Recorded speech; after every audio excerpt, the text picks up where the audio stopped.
We live increasingly in a world that seems to blur good and evil.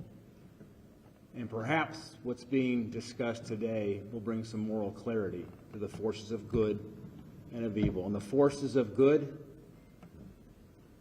I think that Stuart and Robbie celebrated the birth of a new grandbaby on Thanksgiving Day, new life.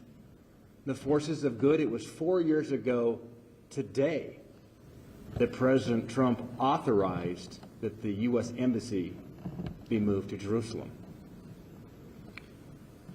But we look at the forces of evil, the dark forces of evil, and to think that these martyrs, so-called by the Palestinian Authority, are being glorified for acts of terror.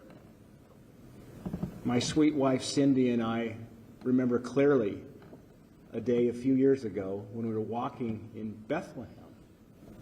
And we've been in Nativity Square, a picture of good in this world. And we're walking back to the bus, and we saw posters on a community bulletin board of these terrorists who had committed horrendous terror acts and suicide bombing missions, glorified as heroes. To see that firsthand was a chilling moment for my wife and myself.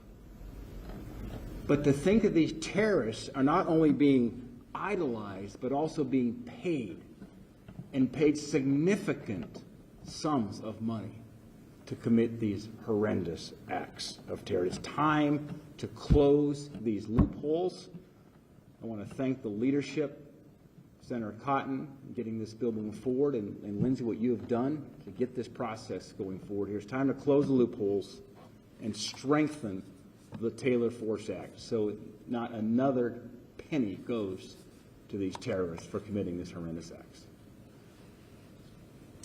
Thank you, Steve, and thank you, most importantly, to Stuart